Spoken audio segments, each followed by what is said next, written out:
अस्सलामुअलैकुम दोस्तों, आप सब कैसे हैं। मैं फिर हाज़िर हूँ आपके अपने चैनल मूड फ्रेशर में आपके साथ, जो है आवाज़ों का सफ़र और राज़ों की दुनिया। हमने पिछले एपिसोड में सुना कि चार्ल्स मोराल्स ने बताया कि उस लाश को उसका दोस्त एडमंड गैरसन अपने कुछ साथियों के साथ मिलकर चुरा ले गया, जो कि राजदेव के लिए बहुत हैरत अंगेज़ बात थी, क्योंकि उसके नुआर्द खाने में आज तक कभी कोई चोरी नहीं हुई। अब क्या करेंगे राव सिकंदर और राजदेव?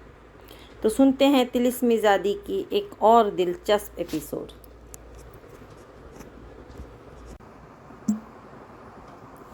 गज़्ज़ाल परेशान नज़रों से कंदील को देखता रहा। कंदील बहुत उलझी उलझी नज़र आ रही थी। फिर उसने फीकी मुस्कुराहट से गज़्ज़ाल को देखा और आहिस्ता से बोली, मेरे लिए परेशान हो गज़्ज़ाल? बहुत परेशान हो ना तुम? मैं तुम्हारी सेहतयाबी चाहता हूँ कंदील। मैं तुम्हें इसी रूप में देखना चाहता हूँ जिसमें देखकर मैंने तुम्हें मरकज़े ज़िंदगी बना लिया था। मैं हर कीमत पर तुम्हें सेहतमंद देखना चाहता हूँ। काश मुझे मालूम हो जाता कि तुम्हारी बीमारी क्या है। तुम्हारे बारे में जो कुछ कहा जा रहा है वो मेरी समझ में नहीं आ रहा, लेकिन कहने वाले वो लोग हैं जो तुम्हारे लिए यकीनन मुखलिस हैं, जो मुझसे पहले तुम्हें चाहते थे और अब भी तुम्हें चाहते हैं। क्या कहा जा रहा है मेरे बारे में? कंदील ने पूछा।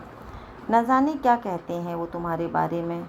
मुझे बताओ कंदील, तुम क्या हो? आखिर तुम कौन हो? क्या तुम्हें कोई अजनबी दुनिया याद आती है? क्या तुम महसूस करती हो कि तुम्हारा ताल्लुक़ हमसे नहीं है, कुछ और लोग भी तुमसे मुताल्लिक़ हैं? कौन लोग? कंदील ने खोए खोए लहजे में पूछा। यही तो मैं नहीं जानता। काश मैं जानता होता। क्या तुम्हें कोई लाश याद है जो एक तख्ते जैसी चीज़ पर लेटी हुई थी और तुम उसके साथ थीं? क्या तुम्हें सोने का सांप याद है? कोई ऐसी चीज़ याद है तुम्हें? नहीं गज़्ज़ाल, बिल्कुल भी नहीं। वो कौन सी आवाज़ें हैं जो तुम सुनती हो? आवाज़ें?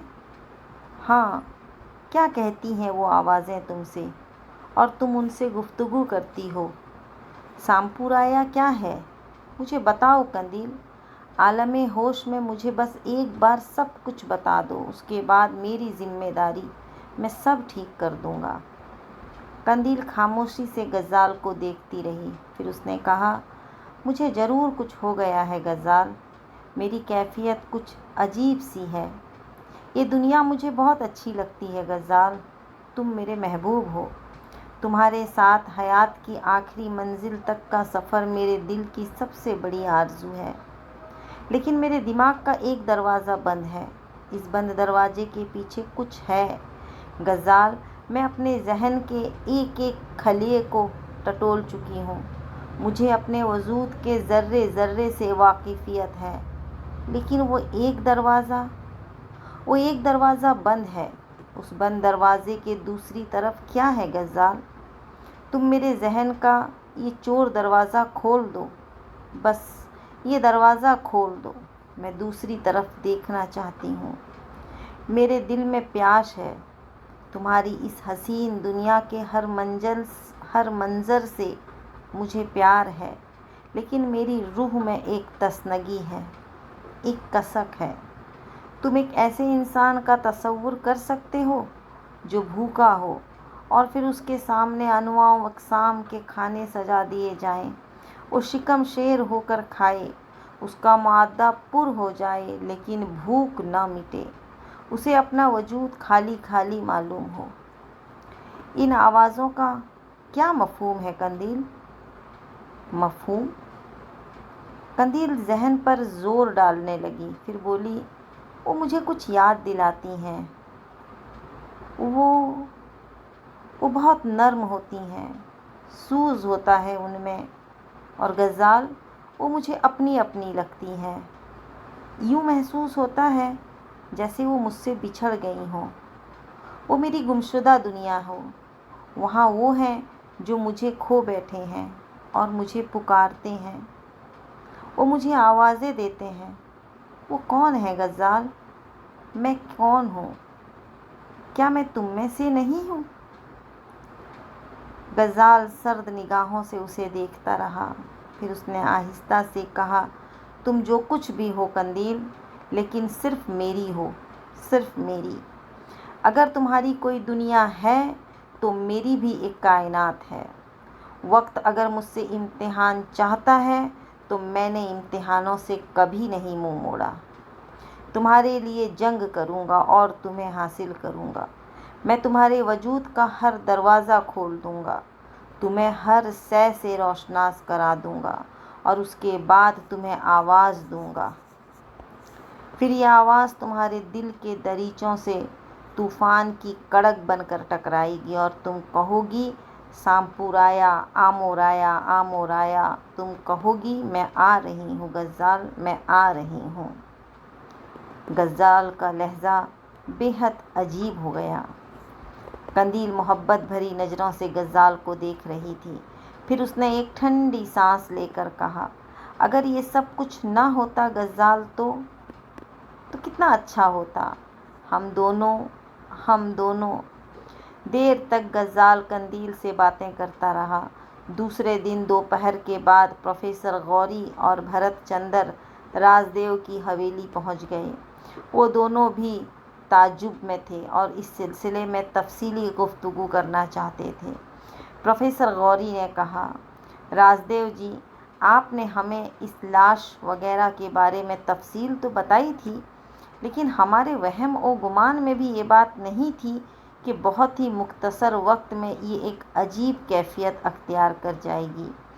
چارلس مورالس بیچارہ بڑا بددل واپس گیا ہے، کہہ رہا تھا کہ اگر عام حالات ہوتے اور یہ صورتحال نہ ہوتی تو وہ خود بھی ہمارے ساتھ شرکت کرتا اور ان معلومات سے لطف اندوز ہوتا، لیکن وہ کہتا تھا کہ اب وہ اس پوزیشن میں نہیں ہے کہ ایسی کوئی فرمائش کر سکے، کیونکہ اس کے ایک ساتھی نے زبردست مجرمانہ کارروائی کی ہے اور آگے بھی نہ جانے اس کے ذہن میں کیا ہو۔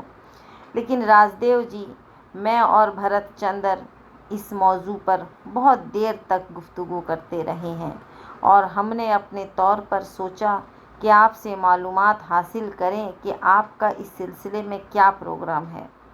رازدیو نے راؤ سکندر کی طرف دیکھا تو راؤ سکندر مسکرا کر بولا، یہ بات تو آخری ہے پروفیسر غوری کہ ہم لوگ اس مسئلے کو نظر انداز نہیں کر سکتے۔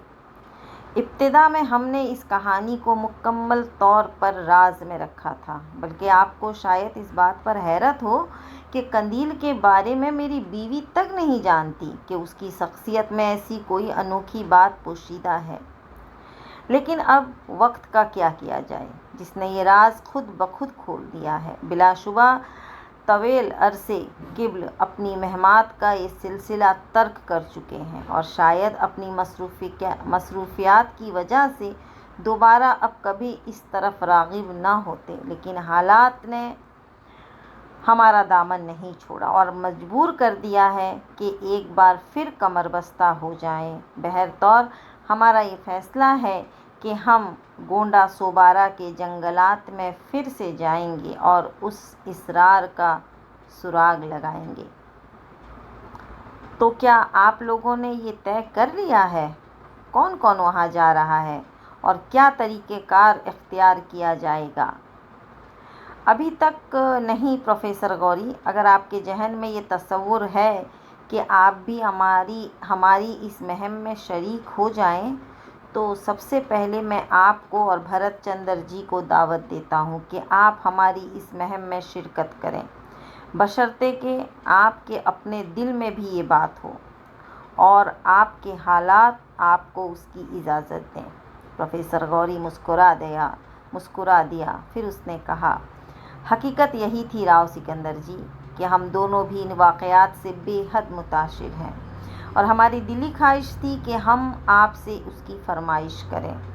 بھرت چندر جی کا کہنا ہے کہ رازدیو پہلے ہی انوکھے واقعات کا شکار ہو چکے ہیں اور دودھ کا جلا چھاچھ پھونک پھونک کر پیتا ہے۔ हो सकता है राजदेव जी हमें अपने साथ ले जाना पसंद ना करें, इसलिए ये बात उनसे न कही जाए। मगर मैंने कहा कि भाई ये तो तहकीक का मसला है, हमें न तो किसी खजाने से दिलचस्पी है और न कोई महम सर अंजाम देकर झंडा गाड़ने से। हम तो सिर्फ इस तजज्जुस का शिकार हैं कि आखिर ये कहानी क्या है। अगर इस सिलसिले में हम खुलकर राजदेव जी से अपनी इस ख्वाहिश का इजहार कर दें तो ऐसी बुरी बात भी नहीं। राजदेव जी को ये हक तो हासिल है कि वो इनकार भी कर सकते हैं। नहीं प्रोफेसर गौरी, आप जैसे दोस्तों पर तो मुझे बहुत फ़ख्र है। हकीकत यही है कि हम लोग पहले भी आपको ये बात बता चुके हैं कि हम सिर्फ महमजो हैं। शेर व शिकार, जंगली दरिंदों से पंजा कशी और जंगलों के इसरार को जानना हमारा महबूब मशगला रहा है। और ये इस वक्त की बात है जब हमारे रगों में लहू की जगह सेमाब दौड़ता था। बाल बच्चों के चक्कर में फंसकर बिलाखिर वो तमाम मनाजिर नज़रअंदाज करने पड़े, लेकिन हमें इस सिलसिले में बहुत ज़्यादा मालूमात हासिल नहीं है। हम कदीम ज़ुबानों को या इशाराती नक्शों को नहीं पढ़ सकते, और यही वजह है कि मेरे नुआर्द खाने में बहुत सी ऐसी चीज़ें हैं जो अपनी एक कहानी रखती हैं, लेकिन जो कहानी मुझे मालूम हो गई बस वो मालूम हो गई। बाकी कहानियों को जानने की न मेरे अंदर सलाहियत थी और न मैंने इस सिलसिले में कोशिश की। बहुत से बड़े बड़े लोगों ने मेरे इस नुआर्द खाने की सैर की और यहाँ मौजूद अशिया के बारे में तरह तरह की कहानियाँ सुनाईं, लेकिन बस मैंने उनकी कहानियों को सुन लिया, इस सिलसिले में और कोई कार्रवाई नहीं की। लेकिन यहाँ मसला ज़रा मुख्तलिफ हो गया है।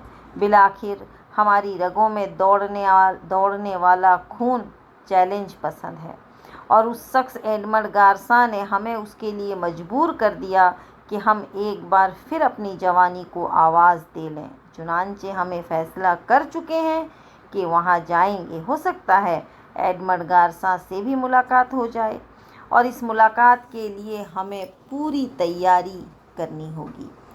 आप लोग अगर हमारे साथ शिरकत करें तो हम बस एक दरख्वास्त ज़रूर करेंगे आपसे। क्या? भरत चंद्र ने पूछा। भाई, हालात के बारे में कुछ कहा नहीं जा सकता। आपको अपने तौर पर तमाम हिफाजती तैयारियां करनी होंगी। गो हम लोग मिलजुल कर अपने तहफ़्फ़ुज़ का बंदोबस्त करेंगे, लेकिन फिर भी कम से कम ख़तरा हर शख्स को अपने अपने तौर पर ही मोल लेना होगा। आप इत्मीनान रखिए राजदेव जी, हम भी चूहे नहीं हैं। अगर इस मुहिम में कुछ और भी ज़रूरतें पेश आईं तो आप हमें उनमें पीछे नहीं पाएंगे। तो फिर मैं भी अपने दोस्त राव सिकंदर की मानिंद आपको अपने साथ इस सफ़र में खुश आमदीद कहता हूँ। बेहद शुक्रिया।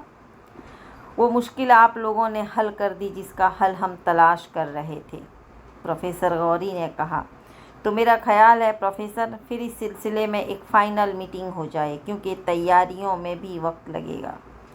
मैं आपको अपने यहाँ आज रात के खाने की पेशकश करता हूँ, भरत चंद्र ने कहा। हमें पेशकश कबूल करते हैं, राव सिकंदर मुस्कुराकर बोला। रात के खाने में भरत चंद्र ने बड़ा एहतमाम किया था, और जब ये लोग वहाँ पहुँचे तो उसने उनका बड़ा पुरजोश खैर मकदम किया। वो एक बिजनेसमैन आदमी था और बहुत बड़ा कारोबारी भी। यही वजह थी कि राजदेव की उससे दोस्ती भी हो गई थी। बहरतौर भरत चंद्र के शानदार ड्राइंग रूम में इस मीटिंग का आगाज़ हो गया, और इस सिलसिले में आखिरी कार्रवाइयों पर तबसरा आराई होने लगी। राव सिकंदर ने गोंडा सोबारा के नक्शे के बारे में तफसीलात बताईं और पेंसिल से एक कागज़ पर वो निशानात बनाए जहाँ से गोंडा सोबारा पहुँचा जा सकता था। उसने कहा कि वस्ती सोबारा में दाखिल होने के बाद दरियाई गोंडा के साथ साथ आगे बढ़ना होगा। इस सिलसिले में उसने अपने इस आखिरी सफ़र की तफसीलात भी बताईं जो बेहद भयानक थीं। तमाम लोग हैरत और दिलचस्पी से इस मुहिम की दास्तान सुन रहे थे। भरत चंद्र ने कहा, ये तो अच्छी बात है कि आप लोग वहाँ काफ़ी दूर तक हो आए हैं।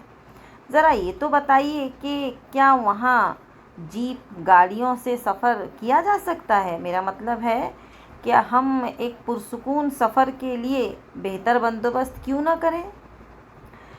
जहाँ तक मेरा अंदाज़ा है, जीप गाड़ियाँ मखसूस जगह तक तो जा सकती हैं, लेकिन आगे चलकर वो बेकार हो जाएंगी। उनके बरअक्स अगर हम ये सफ़र घोड़ों पर करें तो ज़्यादा मौजू होगा। क्या वहाँ घोड़ों का हुसूल आसान है? अफ़सोस, इस बारे में हमें तफसीलात नहीं मालूम, लेकिन मेरे ख़्याल में इतना मुश्किल काम भी ना होगा। अगर 112 में हमें घोड़े ना मिल सके तो उसके आसपास की बस्तियों में तलाश कर लेंगे और उन्हें कीमतन खरीद लेंगे। ये शायद इसका इतना मुश्किल काम ना हो, क्योंकि इस इलाके में घोड़े की सवारी आम है। गोया ये बात तय है कि सफ़र घोड़ों पर ही किया जाएगा। हाँ, 112 के जंगलों के अंदर, राजदेव ने मुस्कुराते हुए कहा, और सब लोग हंस पड़े।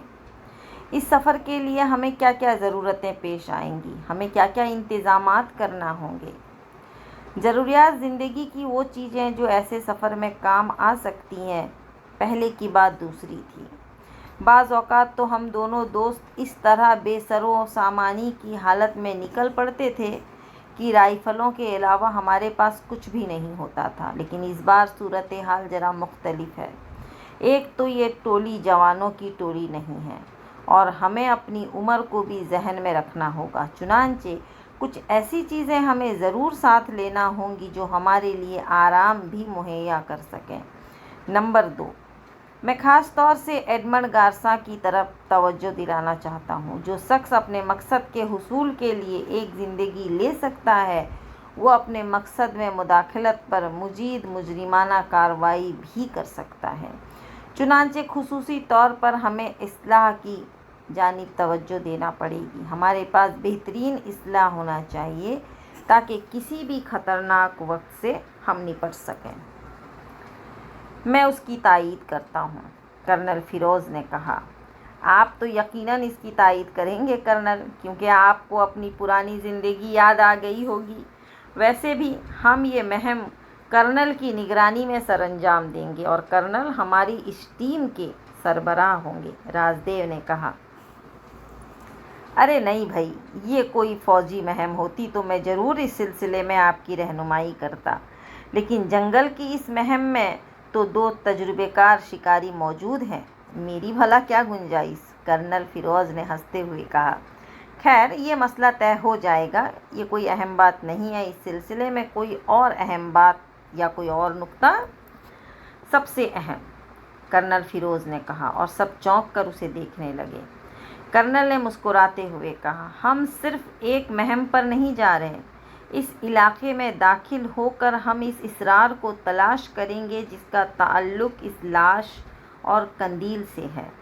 लाश और नक्शा हमारे पास नहीं है, होता भी तो बेकार था, क्योंकि हम में से कोई उसे जानने की सलाहियत नहीं रखता। इन तमाम हकीकतों को तलाश करने के लिए हमारा तरीक़ाकार क्या होगा आखिर? वो सब ताज्जुब निगाहों से कर्नल को देखने लगे। उन्हें हैरत हुई कि वाकई इस सबसे अहम मौजू पर उन्होंने गुफ्तगू क्यों नहीं की। सभी एक दूसरे की शक्लें देखने लगे थे। फिर राव सिकंदर ने कहा, वाकई राजदेव, ये मौजू तो सबसे अहम है।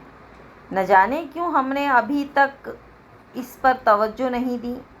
राजदेव भी हंसने लगा, फिर बोला, बाज़ औक़ात ऐसा ही होता है, अपने जोश में हम इस अहम बात को नज़रअंदाज कर गए। शुक्रिया कर्नल, वाकई ये सबसे अहम नुक्ता है, और मेरे ख़्याल में हमें इस पर मुकम्मल गुफ्तगू करनी चाहिए। मैं आपको गोंडा सोबारा के बारे में तफसीलात बता चुका हूँ। हम इस छोटी नदी को तलाश करेंगे जिसमें वो लाश बहती हुई आ रही थी, और मैं समझता हूँ कि उसी के मुखालिफ सिमत हमारा सफ़र जारी रहेगा, और हम उसी नदी के रास्ते सफ़र करते हुए ये सुराग लगाएंगे कि लाश कहाँ से आई थी और कंदील की क्या कहानी है। इसके अलावा और कोई तरीक़ाकार मेरे ख़याल में मुअस्सर नहीं हो सकता। अगर आपके जहन में और कोई तजवीज़ है तो फिर बताइए। नहीं, मैंने तो बस एक ख़याल पेश किया था। ظاہر ہے ہمیں اپنے ساتھ قندیل کو بھی لے جانا ہوگا۔ اسے ان علاقوں میں کنٹرول کرنے کے لیے ہمیں خصوصی توجہ دینا ہوگی۔ کیا معلوم کیا حالات پیش آئیں اور اس کی کیا کیفیت ہو، اس کا پورا خیال رکھنا ہوگا۔ میرے خیال میں اور اس مسئلے میں کوئی اہم بات نہیں ہے۔ ویسے کیا یہ ہمارے ساتھ گھوڑوں پر سفر کر سکے گی؟ بالکل، بشرطے کہ وہ ذہنی طور پر بہتر ہو۔ دہلی میں وہ گھڑ سوار کرتی رہی ہے، راؤ سکندر نے جواب دیا۔ کیا آپ اس بات سے متفق ہیں کہ ہمیں اسی انداز میں کام کرنا چاہیے کرنل؟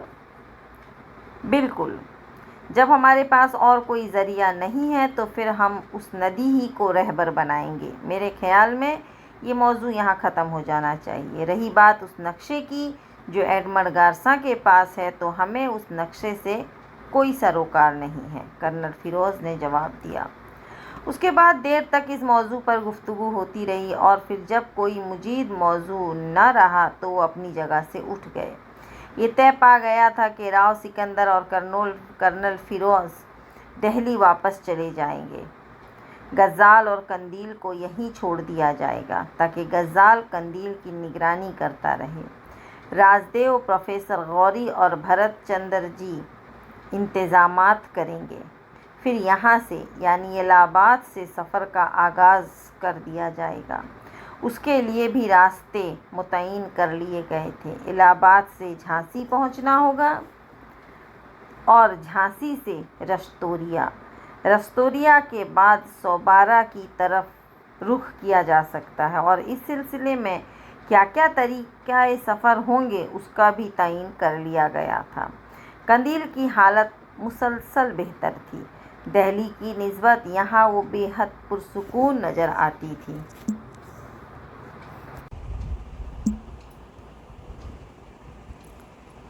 اور کئی بار اسے لکڑی کے ان زیورات میں الجھے ہوئے دیکھا گیا تھا۔ غزال نے خاص طور سے اس کا جائزہ لیا تھا کہ لکڑی کے ان ٹکڑوں کی موجودگی میں وہ کیا اندازہ لگاتی رہتی ہے اور اس کا کھویا پن کس کیفیت کا حامل ہوتا ہے۔ ایک بار راؤ سکندر نے بھی قندیل کی یہ کوشش دیکھی تھی، اور بہت پہلے کا ایک واقعہ انہیں یاد آ گیا تھا جب قندیل چھوٹی چھوٹی لکڑیوں کی مدد سے کچھ حسابات لگا رہی تھی، اور پھر اس نے راؤ سکندر کے ایک دوست کی موت کی خبر دی تھی۔ راؤ سکندر نے اس کا تذکرہ غزال سے بھی کر دیا، لیکن غزال اس سے کوئی فائدہ حاصل نہیں کر سکا۔ بہرطور منصوبے کے مطابق راؤ سکندر اور کرنل فیروز دہلی واپس چل پڑے۔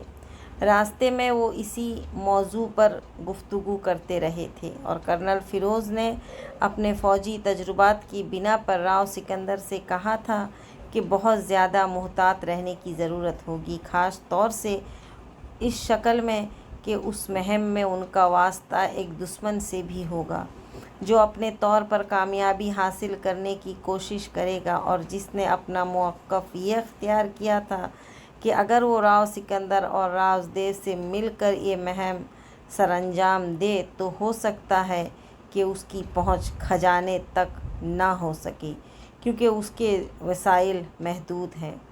راؤ سکندر نے اس سے اس سلسلے میں سوال کیا تھا کہ کیا ایڈمنڈ گارسا کو وہ سہولتیں حاصل ہو سکتی ہیں جو اسے گونڈہ سوبارہ میں کامیابی دلا دیں، جس پر کرنل فیروز نے کہا کہ یہ کوئی مشکل کام نہیں ہے، ہو سکتا ہے ایڈمنڈ گارسا نے اپنے اور بھی مددگار تیار کر لیے ہوں۔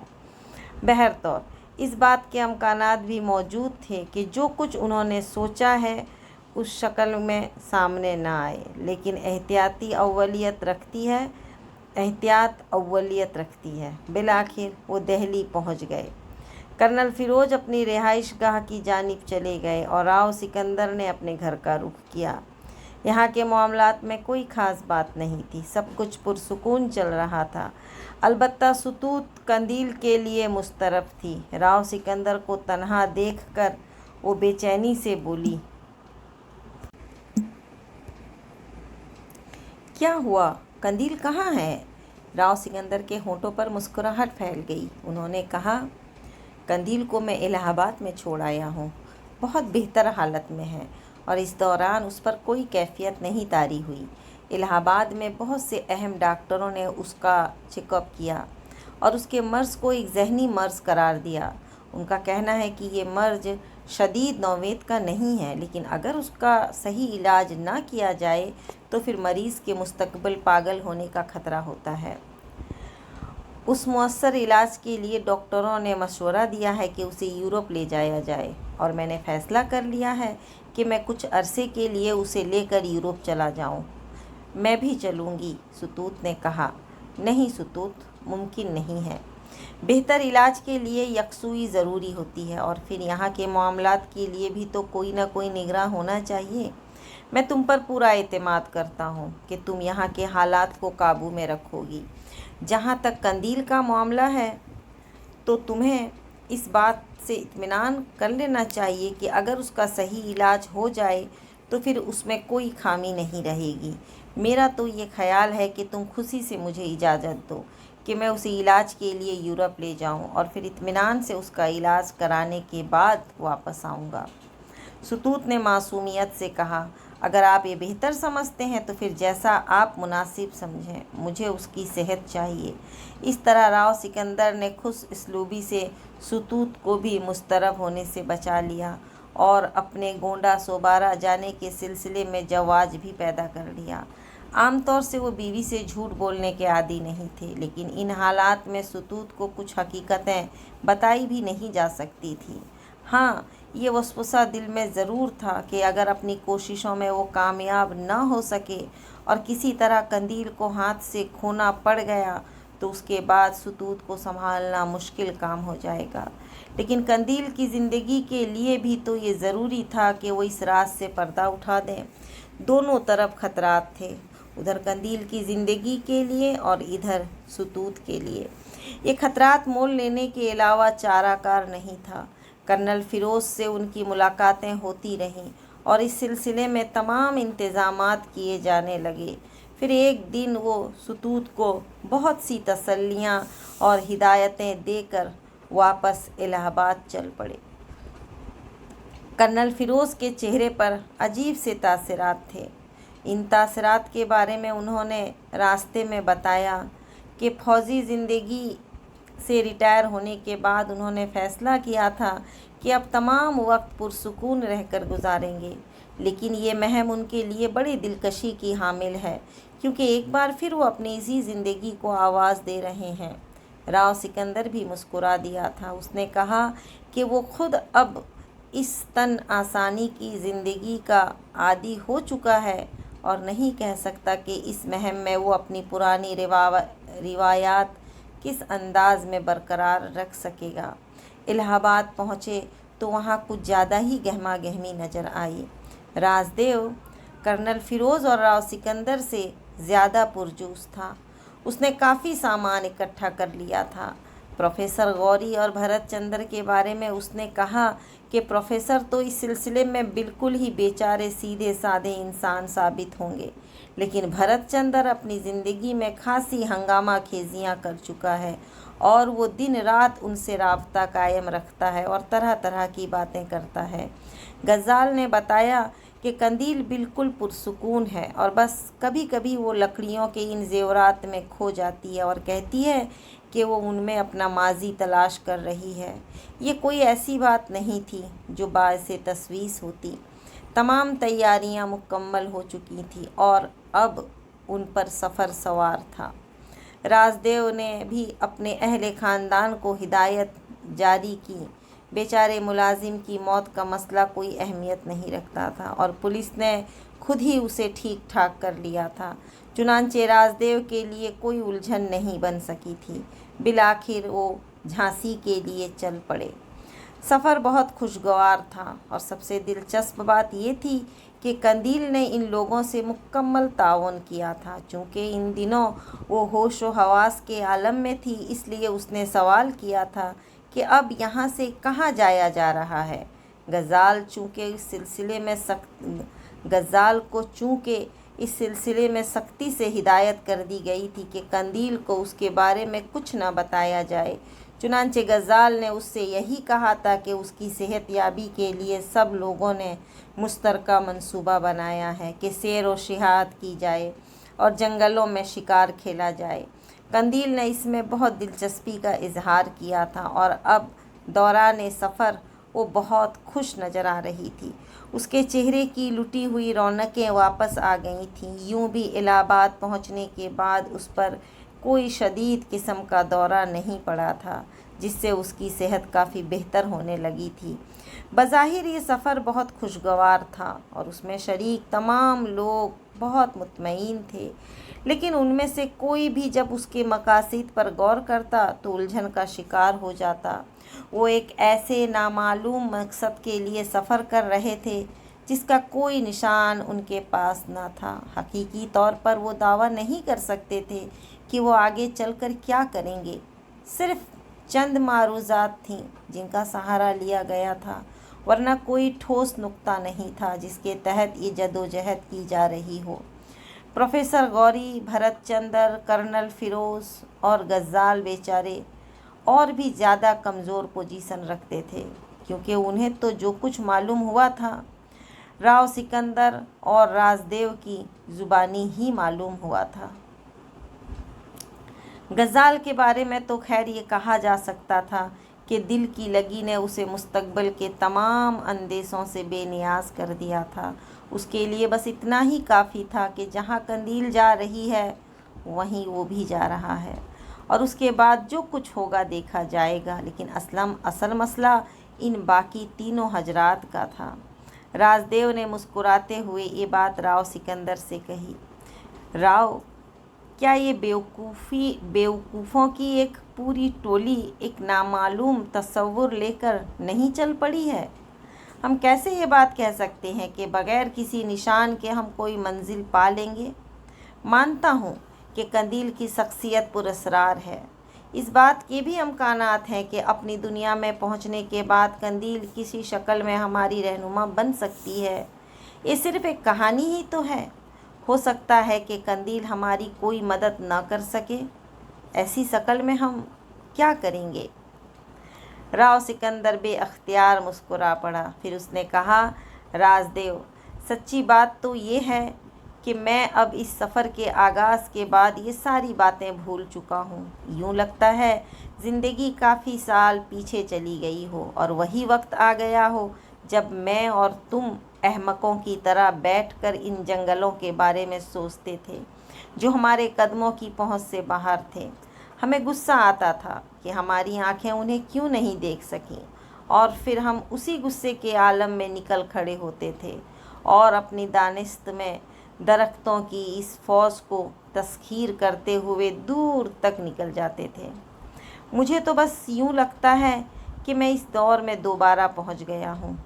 बेशक कंदील का मामला मेरे लिए बहुत जज्बाती है, लेकिन तुम्हें शायद इस बात पर हैरत हो कि कंदील के बेहद चाहने के बावजूद जब तुमसे मुलाकात हुई और हम दोनों ने उसके माजी पर बहस की तो मेरे दिल को एक करार सा आ गया। गालिबन अंदर से ये एहसास भी उभर आया कि गलती मेरी ही है। कंदील वाकई एक पुरस्कार वजूद थी, और आज भी जब उसके बारे में याद करता हूँ तो बहुत सी ऐसी बातें याद आ जाती हैं जिनकी कोई तवज्जो न उस वक्त हो सकी थी और न आज तक हो सकी है। मैं अब सोचता हूँ कि अगर उन्हीं दिनों में अपने आप को संभाल लेता और कंदील को एक तहकीकी मसला समझता तो शायद इस वक्त इन उलझनों का शिकार ना होता। ताहम अब मैंने उलझनों को अपने जहन से झटक दिया है और इस बात से मुझे ज़रा भी तसवीर नहीं है कि आगे क्या होगा। याद है ना, हम इसी अंदाज में सोचते थे और इसी अंदाज में अमल करते थे और सारे खतरात हमारे सामने सरनगू हो जाते थे। राव सिकंदर के उन अल्फाज पर राजदेव मुस्कुराने लगा। फिर बोला, मुझे हंसी इन बेचारों पर आती है जो अपनी लगन, अपने शौक़ में हमारे साथ चल पड़े हैं। उनका क्या होगा? दुनिया देख लेंगे, क्या हर्ज है, राव सिकंदर ने कहा, और राजदेव बेअख्तियार हंस पड़ा। बाकी लोग अपनी अपनी गुफ्तगू में मसरूफ़ थे, इसलिए उन्होंने उनकी जानिब तवज्जो न दी। माजी की बहुत सी कहानियाँ याद आ गई थी और वो उनके बारे में गुफ्तगू करते रहे थे। राव सिकंदर ने कहा, हम सोबारा के जंगलों से वापस आने के बाद कुछ इस तरह मसरूफ़ हो गए कि दूसरी बातों की तरफ से तवज्जो ही हट गई। तुम इलाहाबाद चले गए, मैं दिल्ली आ गया। मामलात कुछ ऐसे उलझ गए कि हम लोग वो ना रहे जो थे। तुम्हें वो वाक़या याद है जब हम जंगल में थे और एक रात हमारे नज़दीक एक भेड़िया आ गया था? शायद तुम इस बात पर यकीन न करो राजदेव कि भेड़िए की कैफियत बेहद ख़राब हो गई थी। यूँ लगता था जैसे वो किसी शहर में गिरफ़्तार हो गया हो। और जब मैंने उसे देखा तो मुझे महसूस हुआ कि कंदील की निगाहें भेड़िए की निगाहों से मिली हुई हैं। और उसके बाद जब हमने मुदाखलत की और कंदील की तवज्जो हटी तो भेड़िया इस तरह भागा जैसे किसी बहुत बड़ी मुसीबत से निकल गया हो। वो वाक़या भी भुलाने की चीज़ नहीं था, लेकिन वक्त ने सब कुछ भुला दिया। वो बचपन ही से पुरस्कार थी। मैंने उसे अजीब व गरीब हालात में देखा है और इस सिलसिले में मैं अपने एक शिकारी दोस्त की मौत का वाक़या नहीं भूल सकता जिसके बारे में उसने पेशगोई कर दी थी। राव सिकंदर राजदेव को वो वाक़या सुनाने लगा और राजदेव गहरी गहरी सांसें लेने लगा। फिर बोला, उसके बावजूद तुमने कभी हालात पर तवज्जो नहीं दी? हाँ, बस यही समझो, राव ने कहा। बिलाखिर वो झांसी पहुंच गए। झांसी में क़याम का सवाल नहीं था। राव सिकंदर भरत चंद्र को लेकर निकल गया और ये मालूम करने में कोशां हो गया कि रस्तोरिया के लिए सवारी कहाँ से मिलेगी। बाकी लोग स्टेशन पर ही रुक गए थे। राव को ज़्यादा परेशानी न हुई। वापस आया तो खुशखबरी ही लाया था। एक छोटी सी मुश्किल और हल हो गई। झांसी से बराह रास्त सोबारा के लिए बस सर्विस चल गई थी और हमें दोपहर को 2 बजे बस मिल जाएगी जो शाम को 8 बजे तक हमें सोबारा पहुंचा देगी। इस तरह सफ़र आसान हो जाएगा। स्टेशन पर खाने पीने का बंदोबस्त किया गया। कंदील किसी तौर लड़की नहीं साबित हो रही थी और मुस्तैदी से उनके कामों में शरीक थी। ठीक 1:30 बजे सब बस अड्डे पहुंच गए।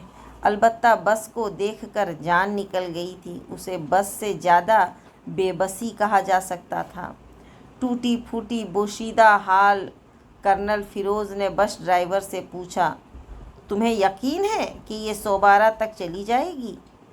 8 साल से जा रही है साहब, आज कौन सी खास बात हो गई? 8 साल पहले ये बस होगी? कर्नल ने कहा। नहीं साहब, 8 साल पहले ये उससे भी ख़राब हालत में थी। बस के मालिक का कहना है कि टायर और इंजन ठीक होना चाहिए, बाकी सब बेकार है। ड्राइवर का कहना दुरुस्त था। बस चली तो ऐसी चली कि सब हैरान रह गए। इंजन बेहतरीन और बेआवाज़ था, लेकिन बाकी बस की चीखें कराहें नाकाबिले बर्दाश्त थीं।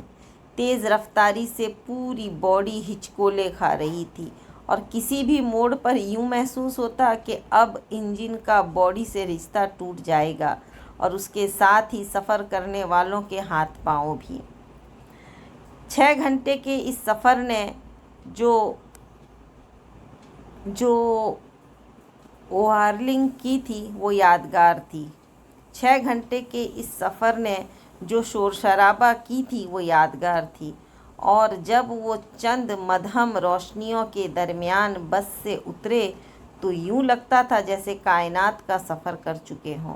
सोबारा तारीकी में डूबा हुआ था। इक्का दुक्का चिराग रोशन थे।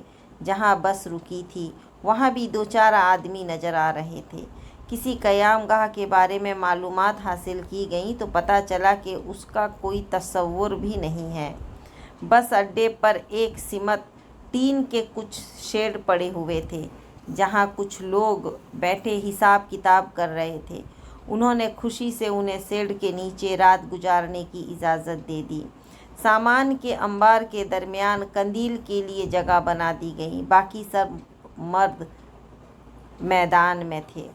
रफ्ता रफ्ता बाकी लोग भी कारोबार बंद करके चले गए। सिर्फ एक आदमी बस की सफाई सुथराई कर रहा था।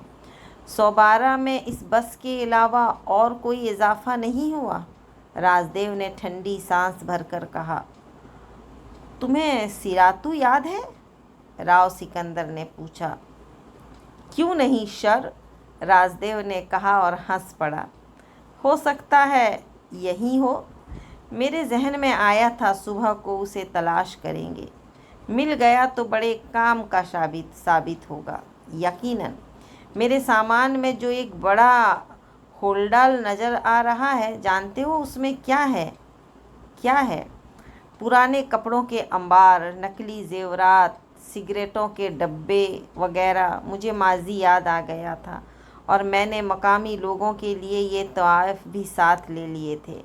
जहन में ये ख्याल भी था कि मुमकिन है सोबारा की हालत कुछ बेहतर हो गई हो, लेकिन मुझे तो कोई फ़र्क नज़र नहीं आ रहा। हाँ, इन आबादियों की तरफ कौन तवज्जो देता है। रात आहिस्ता आहिस्ता गुजरती जा रही थी। फिर सुबह की रोशनी नमूदार हो गई। सब लोग पुरसुकून थे। सुबह के मामूलात से फरागत हासिल करने के लिए भी आसानियाँ तलाश कर ही ली गईं और उसके बाद शेड से सामान हटाकर एक बड़े दरख्त के नीचे अंबार कर दिया गया। बस्ती के लोग हैरान निगाहों से उन्हें देख रहे थे। राव सिकंदर और राजदेव दूसरे लोगों को वहीं ठहरे रहने की हिदायत करके सिरातू की तलाश में निकल खड़े हुए। माजी का एक एक निशान उनके जहन में मौजूद था और सोबारा के वो तमाम रास्ते देखते हुए जा रहे थे जिन्हें वो बहुत पहले देख चुके थे, लेकिन जहाँ से गुजरते ये एहसास होता कि सोबारा बिल्कुल नहीं बदला है। यहाँ तक कि सिरातू का वो झोंपड़ा भी उन्हें उसी हालत में और उसी जगह मिल गया जहाँ पहली बार वो सिरातू के पास आए थे। अलबत्ता झोपड़े के बाहर बेशुमार नंग धड़ंग बच्चे खेल रहे थे और माहौल में कोई नुमायाँ तब्दील नहीं थी। राव सिकंदर ने वहाँ मौजूद किसी आदमी से सिरातू के बारे में पूछा तो उसने झोंपड़े की जानिब इशारा कर दिया और राव सिकंदर बच्चों के दरमियान से गुजरता हुआ सिरातू के झोंपड़े पर पहुँच गया। पहली ही आवाज़ पर जो शख्स बाहर निकला वो सिरातू ही था। हैरत अंगेज़ तौर पर तंदुरुस्त व तवाना, पहले से कोई ख़ास तब्दीली नहीं हुई थी उसमें। और सबसे दिलचस्प बात यह थी कि उसने इन दोनों को देखते ही पहचान लिया और फ़र्त मुसर्रत से दीवाना हो गया। शाब आप लोग, शाब, हम आपका सर्वेंट और का सर्वेंट सर। सिरातू, शिरातू, पहचान लिया तुमने मुझे सिरातू, राव सिकंदर ने कहा। क्यों नहीं पहचानता सर, हम आपका सर्वेंट रहा और जंगल में पानी ओ सर, हम बहुत खुश, सिरातू ने कहा। हमें भी खुशी है तुम हमें मिल गए। एडवेंचर, एडवेंचर, जंगल के अंदर जाएगा सर। हाँ भाई, तुम्हारी तलाश में आए थे सर। सिरातू आपका सर्वेंट। सिरातू सीने पर हाथ रखकर झुक गया। उसके मिल जाने से इन दोनों को बहुत खुशी हुई थी। राव सिकंदर ने कहा, सिरातू, फ़िलहाल तो हमें कुछ लोगों के साथ तुम्हारे पास झोपड़े के बाहर जगह चाहिए, उसका बंदोबस्त हो जाएगा? सर, सिरातू आपका सर्वेंट, बाकी लोग किधर हैं? सिरातू ने अपने मखसूस अंदाज में कहा, बल्कि उसकी ज़ुबान पहले से कुछ बिगड़ ही गई थी। राव सिकंदर ने मुतमईन अंदाज में गर्दन हिलाई और बोला, हमें कुछ और लोगों की भी ज़रूरत होगी। क्या तुम किसी को बुला सकते हो? क्यों नहीं सर, अभी बुलाता हूँ, सिरातू ने कहा और दौड़ता हुआ एक सिमत चला गया। चंद लम्हात के बाद वो तीन चार आदमियों के साथ उनके सामने पहुँच गया और ये लोग उन्हें लेकर चल पड़े। रास्ते में राव सिकंदर ने सिरातू से पूछा कि वो इस दौरान क्या करता रहा है। कुछ नहीं सर, इधर मेहनत मजदूरी नहीं मिलता, बस जो काम मिल जाता करता। ये सब हमारी बीवी के भाई हैं। ओहो, शादी कर ली तुमने? हाँ सर, और कुछ काम नहीं था तो हम शादी कर लिया, सिरातू ने जवाब दिया और दोनों हंस पड़े। बच्चे वगैरह भी हैं तुम्हारी? हाँ सर, सिरातू शर्मा कर बोला। गुड, कितने बच्चे हैं? 14 सर, 14, सिरातू ने कहा और दोनों चलते चलते रुक गए। झोपड़े के बाहर जो बच्चे खेल रहे थे वो सब तुम्हारे थे? सब हमारे थे सर, सिरातू ने कहा और राव सिकंदर चकराई हुई निगाहों से राजदेव को देखने लगा। राजदेव ने ज़बरदस्त कहकहा लगाया था। फिर उसने कहा, ये हमसे ज़्यादा मसरूफ़ आदमी है राव। इस हिसाब से हम लोग तो अब तक हाथ पर हाथ रखे बैठे रहे हैं। दोनों कहकहे लगाते रहे थे। फिर वो वापस उस जगह पहुंच गए जहां बाकी लोग मौजूद थे। सिरातू का उनसे तारुफ कराया गया और सिरातू के साथ आने वालों ने सारा सामान उठा लिया। सिरातू उन्हें अपने साथ झोंपड़े पर ले आया था। वो बहुत खुश था। सीधा साधा, मुखलिस और देहाती बिसात फिर सब कुछ कर रहा था उसने। बहुत सी सब्जियां ला दी और उसकी बीवी खाना पकाने में मसरूफ़ हो गई। बच्चों की फ़ौज भी काम पर लगा दी गई थी। दोपहर के खाने के बाद राव सिकंदर ने पूछा, सिरातू, अभी चंद रोज़ पहले इधर से कुछ और लोग तो जंगल में दाखिल नहीं हुए? सफ़ेद चमड़ी वाले लोग? यस सर, दिन एक हो गया। वो शिकारी साहब था, उनके साथ वो मेम साहब भी था, सब इंग्लिश मैन था। शिकारी साहब ने गोंडा बंक पर एक गेंडा शिकार किया। हम उनको बोला कि हम सर्विस मांगता तो वो लोग रिफ्यूज़ किया और बोला नो ब्लैक मैन। तब हम भी उनसे बदला लिया। उनको नहीं बोला कि नो जीप कार। हारश, क्या मतलब? साहब, आप जंगल देखा, उधर जीप कार नहीं मांगता, गोरा काम आता है। I mean हारस। और वो लोग जीपों में गए हैं? 2 जीप कार सर, एकदम फर्स्ट क्लास वाला। उनकी तादाद कितनी होगी? 11 मैन सर, 2 मेम साहब, जवान वाला, सिरातू ने जवाब दिया। सब लोग सफ़ेद फ़ॉर्म थे? 100% फ़ॉर्म। बात सिरातू की समझ में नहीं आई थी। मतलब एक इंग्लिश मैन थे? यस सर, यस, सब इंग्लिश मैन, सिरातू ने जवाब दिया और दोनों एक दूसरे को देखने लगे। गज़ाल, कर्नल, प्रोफेसर गौरी और भरत चंद्र दिलचस्पी से सिरातू की बातें सुन रहे थे। भरत चंद्र ने कहा, इसका मतलब है कि चार्ल्स मोराल्स का कहना दुरुस्त था। गार्सा ने और लोगों को भी बुलवा लिया और वो सही रास्ते पर लग गया है। यकीनन सिरातू, इस बार तो हमें घोड़े दरकार होंगे सबके लिए। हमारा शोसर अरेंज करेगा सर, नो प्रॉब्लम, बट उनका किराया अदा करना पड़ेगा। Sorry sir. ये शोसर असल में ससुर था, जो काफ़ी गौर करने के बाद उन्हें समझ में आया था। बहरहाल सनसनी का आगाज़ हो गया था और ये मालूम करके उन सब के हिसाब में तनाव पैदा हो गया था कि एडमंड गार्सा उनसे आगे सफ़र कर रहा है।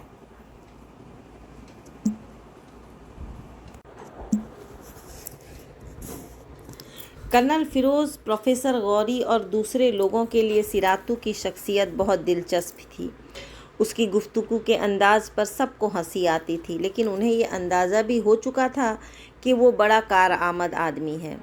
इस दूर दराज और अजनबी आबादी में उस चिराग का जिन ही साबित हो रहा था और उनकी हर मुश्किल का हल बन गया था। उसके खुलूस का अंदाज़ा भी सबको हो गया था। बेचारे ने औकात भर जो कुछ उसके पास था उनके हवाले कर दिया था। अपनी हर आशाइश उनके लिए तर्क कर दी थी। उसके लातादाद बच्चे रात को अहाते के एक गोशे में दरख्त के नीचे सो जाते थे और बीवी उनकी देखभाल करती रहती थी।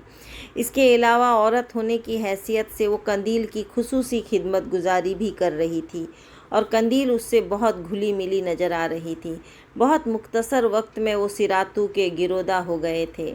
एडमंड गार्सा के बारे में पता चल जाने के बाद सभी बहुत पुरजोश हो गए थे, लेकिन फिर इस सिलसिले में एक मीटिंग हुई اور سب سر جوڑ کر بیٹھ گئے۔ پروفیسر گوری نے کہا، یہ معلوم ہونے کے بعد کہ گارسا پوری تیاریوں کے ساتھ ان جنگلات میں داخل ہو گیا ہے، ہمیں سخت محتاط ہونا پڑے گا۔ وہ مجرمانہ ذہنیت کا حامل ہے اور اپنے مقصد کے حصول کے لیے سب کچھ کر سکتا ہے۔ میرے خیال میں ہمیں اسے آگے نکل جانے کا موقع دینا چاہیے تاکہ ہماری اس سے مڈ بھیڑ کے امکانات کم ہو جائیں۔ اس کے پاس جو کچھ ہے اس کا حصول ہمارے لیے ضروری تو نہیں؟ بھرت چندر نے پوچھا۔ قطعی نہیں بھرت، میں اس نقشے سے سالہ سال دیکھ کر نہ سمجھ سکا تو اب اس سے کیا نتیجہ اخذ کر سکوں گا؟ ہاں، ایک اور خیال میرے ذہن میں پیدا ہوا ہے، رازدیو نے کہا۔ کیا؟ ہم نے فیصلہ کیا تھا کہ اس ندی کو تلاش کریں گے جس سے ہم نے یہ چیزیں نکالی تھی، اور پھر اس کے بہاؤ کے مخالف سمت رخ کریں گے۔ اس سلسلے میں ایک اور خیال بھی ذہن میں آیا ہے، وہ یہ کہ ہماری نسبت ایڈمنڈ گارسا اس بارے میں زیادہ جان چکا ہے، اور ہم خاموشی اور احتیاط سے اس کا تعقیب کریں تو ممکن ہے کہ ہمیں آسانی ہو۔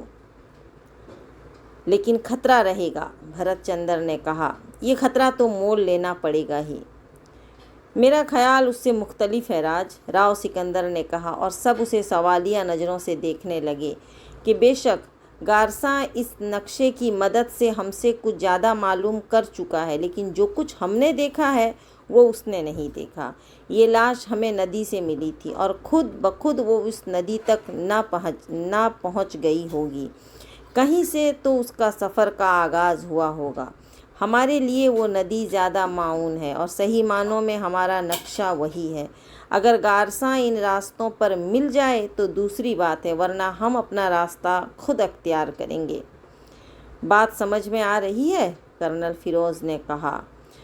گویا اسے اپنے راستے جانے دیا جائے، رازدیو نے کہا۔ ہاں، اگر براہ راست تصادم سے بچا جا سکے تو بہتر ہے، اور اگر ہمارے دستے اغوا ہو جائیں تو پھر دیکھا جائے گا۔ بہتر یہی بات ہے میرے خیال میں کسی کو اعتراض نہیں ہوگا، رازدیو نے کہا۔ کسی بھی مسئلے میں ہمارے اعتراض کا سوال ہی نہیں پیدا ہوتا، کیونکہ ہمارے رہنما تم دونوں ہو، پروفیسر گوری نے کہا۔ گڈ، تو پھر کسی جلدی بازی کی ضرورت بھی نہیں ہے، اطمینان سے تیاریاں کر کے سفر کریں گے۔ غیر ضروری چیز بھی مناسب نہیں ہوگی۔ سیراتو کے ساتھ گھوڑوں کے حصول کے لیے ایک شخص جائے، باقی لوگ یہاں آرام کریں۔ اس کے لیے میں خود کو پیش کرتا ہوں، کرنل فیروز نے کہا۔ شکریہ کرنل، یہ مناسب رہے گا۔ ویسے کم از کم ایک برتری ہمیں ضرور حاصل ہوگی، راؤ نے کہا۔ وہ کیا؟ اس جنگل کا کافی حصہ ہم نے دیکھ لیا ہے۔ ابتدائی سفر میں جیپیں کار آمد ہو سکتی ہیں، اور بلا صبح اس طرح سفر کی رفتار تیز ہوگی، لیکن ایک مخصوص حصے تک پہنچنے کے بعد جیپیں آگے بڑھانا ان کے لیے مصیبت بن جائے گا، اور اس کے بعد وہ پیدل ہو جائیں گے۔ جہاں تک جنگلات کے بارے میں میرا اندازہ ہے، کوئی ایسی تبدیلی ان میں نہ ہوئی ہوگی جن کی وجہ سے جیپوں کا سفر جاری رکھا جا سکے۔ اس سلسلے میں سیراتو بھی معاون ثابت ہوگا، اور اس سے مزید معلومات حاصل کر لی جائیں گی۔ ہاں، جب یہ فیصلہ کر لیا ہم نے کہ ہمیں ابتدائی طور پر ہی ایڈمنڈ گارسا سے ٹکرانا نہیں ہے، تو پھر ہمیں اپنے طور پر یہ سفر جاری رکھنا چاہیے۔ اس بات پر سب متفق ہو گئے، رازدیو نے کہا۔ سیراتو سے یہ نہیں معلوم ہو سکا کہ ان لوگوں نے لاش کے سلسلے میں کیا کیا۔ آیا وہ لاش اس کے پاس ہی موجود ہے یا انہوں نے اسے ضائع کر دیا؟ یہ ساری باتیں فوری طور پر ممکن نہیں ہیں، لیکن رفتہ رفتہ ہمیں ان تمام چیزوں کے بارے میں معلوم ہو جائے گا، راؤ سکندر نے کہا۔ اس کے بعد کوئی اور ایسی بات نہ تھی جو کی جا سکے۔ انہوں نے بستی کی سیاحت کا پروگرام بنایا۔ سیراتو بیچارہ مسلسل مصروف رہتا تھا۔ گھوڑوں کے سلسلے میں اس سے ابھی بات نہیں کی گئی تھی، اور اس کی پیشکش ذہن میں تھی۔ ہو سکتا ہے اس کا سسر واقعی گھوڑوں کا مناسب بندوبست کر سکے۔ ویسے سیراتو کی بات غلط نہیں ثابت ہوئی تھی۔ دوسرے ہی دن انہوں نے سیراتو سے اس بارے میں بات کی تو اس نے کہا کہ وہ ہر وقت اپنے سسر کے پاس جانے کے لیے تیار ہے، جو یہاں سے تھوڑے ہی فاصلے پر رہتا ہے۔ कर्नल फ़िरोज़ की पेशकश बरकरार थी, चुनांचे कर्नल फ़िरोज़ को अख्तियारात दिए गए कि घोड़ों के हुसूल के लिए जो कुछ भी खर्च करना पड़े उससे गुरेज न किया जाए, और कर्नल फ़िरोज़ सिरातू के साथ चले गए। सिरातू के बच्चे सबके लिए दिलचस्पी का बाज़ बने हुए थे। राजदेव अपने कहने के मुताबिक इस बार काफ़ी सामान अपने साथ लाया था और उसने उस सामान का एक बड़ा हिस्सा निकाल कर सिरातू की बीवी और बच्चों में तकसीम कर दिया। सिरातू की बीवी पर सख्ता तारी हो गया था और वो फटी फटी निगाहों से इन कपड़ों को देखने लगी थी, जो अगर वाकई उसकी मलकियत बन जाते तो शायद वो बस्ती सोबारा की सबसे अमीर औरत हो सकती थी। और वो बस्ती सोबारा की सबसे अमीर औरत हो गई थी, क्योंकि ये तमाम कपड़े उसके हवाले कर दिए गए थे। राजदेव ने सिरातू की ज़रूरियात महसूस करते हुए उसकी बीवी को और भी बहुत सी चीज़ें दी थी, और आज के लिए ये औरत कतई नाकारा हो गई थी। वो बस खोए खोए अंदाज में एक गोशे में बैठी इन अशिया को देखे जा रही थी और उसकी इस कैफियत से सभी लुत्फ़ अंदोज़ हो रहे थे। सिरातू के बच्चे खुशी से उछलते कूदते फिर रहे थे, हालांकि अभी उनमें से कोई कपड़ा ने इस्तेमाल के लिए नहीं मिला था, लेकिन देख के ही उनका ये हाल था। अब क्या होगा दोस्तों आगे? तो दोस्तों, कैसा लग रहा है आपको ये स्टोरी? क्या आप सब भी कंदील की पुरअसरारियत के बारे में जानना चाहते हैं? तो फिर चलिए मेरे साथ इस जंगल के सफ़र में, और इस सोबारा के जंगल में छुपे हुए राज को जानते हैं हम सब मिलकर। वीडियो अच्छी लगे तो लाइक करें, शेयर करें और चैनल को सब्सक्राइब भी करें। फिर मिलते हैं एक नए एपिसोड में। अपना ख्याल रखें, तब तक अल्लाह हाफिज़।